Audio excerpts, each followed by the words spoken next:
Bien, siguiendo con Ucrania, donde los animales de un zoológico privado del destituido presidente Yanukovych podrían enfrentar el hambre. Son más de 2000 especies que están abandonadas. Estos son los animales que dejó abandonados Víctor Yanukovych cuando huyó a Rusia. Su zoológico privado cuenta con más de 2000 especies, pero tras la fuga del derrocado presidente, el personal del parque se fue del lugar, dejándolos a su suerte. Un ex cuidador del zoológico de Kiev decidió ir hasta la finca abandonada de Yanukovych para ver por los animales. Se trata de Sergei Grigoriev, quien ha dedicado su tiempo completo a estas especies, aunque afirma que necesita ayuda y dinero para alimentarlos a todos.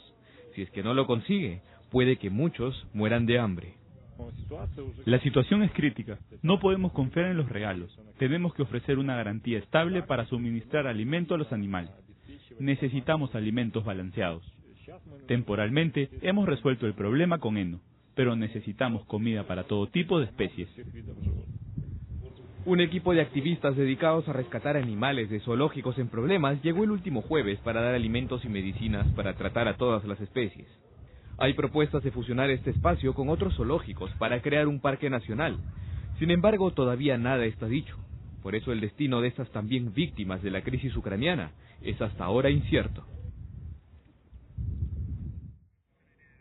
Muy bien, pobre las mascotas de Yanukovych, pero fuera de eso también hay que hablar de este aumento drástico del precio del gas, ¿no?, a Ucrania, que Rusia ha aumentado hasta hace unos días hasta 40%.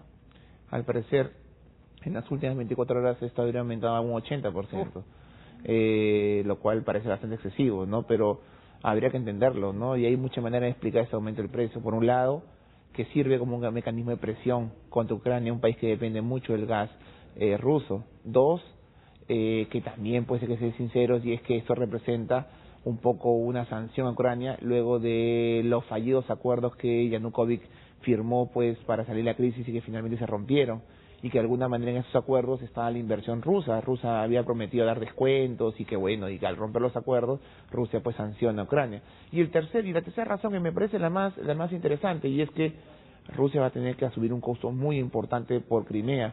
Crimea dependía pues de la energía, del agua de Ucrania, y ahora básicamente todo eso tiene que estar abastecido de Rusia. Por lo tanto pues Rusia tiene que hacer una inversión. La pregunta es: ¿de dónde viene esa inversión? Una opción es el precio del gas.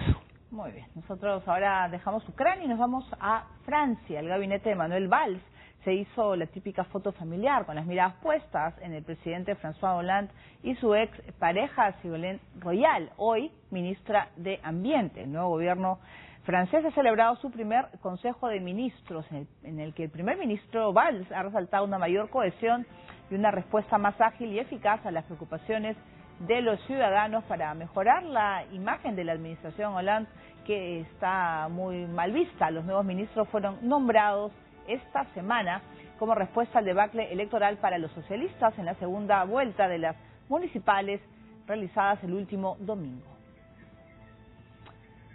Bien, nos vamos a Bruselas. Una marcha contra las políticas de austeridad de la Unión Europea terminó en el enfrentamiento con la policía antidisturbios, que usó cañones de agua y también gas pimienta.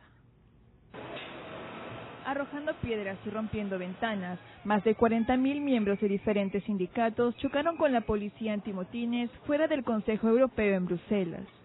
En los disturbios, que duraron cerca de 2 horas, los manifestantes expresaron de esta manera su descontento con las políticas económicas en el continente europeo. También llamaron la atención sobre el desempleo juvenil y la competencia entre países de bajos salarios. Las políticas liberales de Europa nos están matando, y eso es algo que no queremos nunca más. Tenemos que enviar un mensaje muy claro a nuestros amigos políticos. Europa no puede estar basada en el capitalismo, sino en lo social.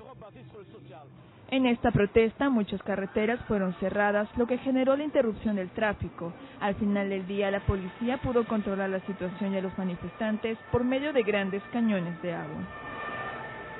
Muy bien, y estábamos justo comentando lo difícil que tiene pues el primer ministro de Francia, ¿no?, Manuel Valls, porque la impopularidad de Hollande es realmente muy grande. Bueno, que el reto realmente que tiene Valls es muy importante. No solamente la impopularidad del presidente, que es la mayor en los últimos 40 años, me parece, sino que además la situación económica de Francia es bastante difícil. Y si eso lo sumamos la mala performance del Partido Socialista francés en las últimas elecciones regionales y municipales, pues lo que vemos es una bomba de tiempo, y frente a eso tiene que hacer Valls. Ahora, pareciera que el presidente Hollande hubiera leído, muchos decían que ha leído un poco los requerimientos de la Unión Europea, ¿no? De tal manera que Valls es uno de los actores más sentados a la derecha del Partido Socialista. Sin embargo, al mismo tiempo ha nombrado un ministro de Economía que para muchos es un ultranacionalista proteccionista y para otros es un crítico de la austeridad, justamente las críticas que hoy vemos en las protestas en Bélgica. Entonces, me parece que ha juntado un gabinete con sectores más sentados a la derecha del Partido Socialista y otros más sentados a la izquierda, pero curiosamente eso no importa tanto. Lo que más me llamó la atención es la presencia de su ex mujer, o su ex esposa me parece, Ségolène Royal, como ministra de Ecología. Claro, pero sobre todo cómo se puede interpretar, ¿no? Porque para muchos pues ese enfrentamiento con la anterior pareja que tenía François Hollande, yo creo que es un regreso triunfal, ¿no? También para ella, pero lo que tiene que hacer es el cambio, ¿no? Radical. Yo creo que están apostando a todo, ¿no? Cuando uno lee el gabinete, lo que lee pues es esta dificultad de definir cuál es el camino que te va a optar Francia, porque el discurso de Hollande electoral es un discurso más crítico a las políticas de austeridad de la Unión Europea, pero al parecer en los últimos meses se ha acercado de alguna medida a este tipo de políticas. Valls representa este sector del Partido Socialista. Sin embargo, como dije, el ministro de Economía representa otro sector. Entonces uno ve pues en el gabinete justamente esta disputa y esta dificultad que tiene el gobierno francés de asumir un camino, o como lo señala la Unión Europea, o un camino mucho más autónomo y crítico. Bueno, esa es la dificultad que tiene el nuevo gabinete francés. Muy bien, ahora nos vamos a ir a Turquía, ya que el primer ministro ha dicho que cumple, pero no respeta la orden de reabrir de Twitter. El Tribunal Constitucional declaró ilegal el bloqueo de esta famosa red social. A regañadientes, el gobierno turco de Recep Tayyip Erdogan ha aceptado el desbloqueo de la red social Twitter. Hemos cumplido con el veredicto, ya que es un fallo del Tribunal Constitucional. Hemos dado instrucciones a nuestros amigos y hemos actuado acorde a la decisión. Sin embargo, yo no la respeto. Cumplimos con el fallo, pero esto no es la ley.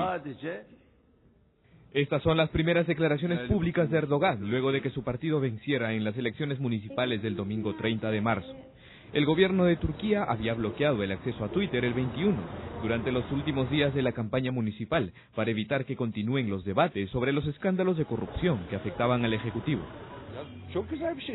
Este residente de la capital turca, Ankara, afirma estar muy feliz de que se pueda acceder nuevamente a Twitter en su país, ya que su prohibición era una violación de la libertad.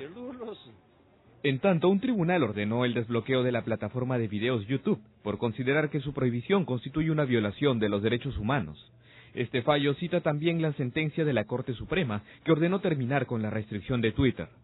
Las autoridades de telecomunicaciones del país habían bloqueado este sitio tras la filtración de un audio grabado durante una reunión secreta entre altos mandos de la Seguridad Nacional, que planeaban un ataque con falsa bandera para motivar una guerra con Siria y justificar una intervención militar en ese país. Muy bien, finalmente, bueno, ha tenido que cumplir con esta orden de bloquear el Twitter, ¿no? Las redes sociales, porque sabe pues que es una forma de comunicación que están utilizando no solamente los jóvenes de Turquía, en el cual pues a él no le convenía pues que se pongan de acuerdo o que puedan quedar con ciertas directivas, ¿no? Bueno, es muy importante que un país como Turquía, muy criticado en materia de derechos humanos, pueda tener un poder judicial independiente que pueda de alguna manera contravenir lo que el poder central desea. Y eso es muy importante. Sin embargo, si bien estos espacios, estas redes sociales sirven a la crítica al gobierno, bueno, finalmente Erdogan se salió con la suya. Evitó que estas redes sociales de alguna manera afecten el proceso electoral y sobre todo afecten sus intereses en el proceso electoral. Finalmente el partido Erdogan fue el gran ganador de las elecciones municipales y regionales. Es decir, en otras palabras, Erdogan pidió que estas redes sociales sirvan de medio para la crítica a sus candidatos, a sus correligionarios. Y esto obviamente Erdogan pues se vio favorecido. Ahora, como dijimos hace una semana, creo que este debate debe ser mucho más profundo en torno a cuál debe ser la regulación en torno o la política de cara al futuro frente al devenir o actuar de las redes sociales, en donde se pueden decir muchas cosas que pueden afectar, por ejemplo, derechos como la intimidad, etcétera. Ah, claro, pero de ahí a prohibir, porque también se ha prohibido YouTube, o sea, de ahí a prohibir, obviamente saltamos pues al extremo de la prohibición, del control, ¿no? Claro, porque ese control de él decide qué es lo que puede ver un ciudadano, porque al final tú puedes ver en YouTube un video infantil también, o algo no necesariamente relacionado a política, pero estamos viendo pues que en cualquier momento de algo que no le guste, él aplica una sanción, ¿no? Exacto, ¿no? exacto, Una un poco es eso. Yo creo que él lo manejó para fines políticos muy coyunturales, y aunque puede estar molesto por la medida, yo creo que puede sentirse satisfecho de que logró su cometido, de que no hubieran protestas y no hubieran críticas a su partido, que finalmente fue que ganó las elecciones.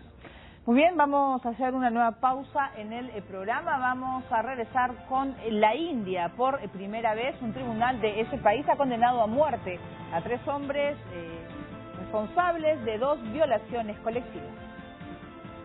Y también vamos a regresar con Robert Downey Jr., el actor de Iron Man, que cumple hoy 49 años. Volvemos.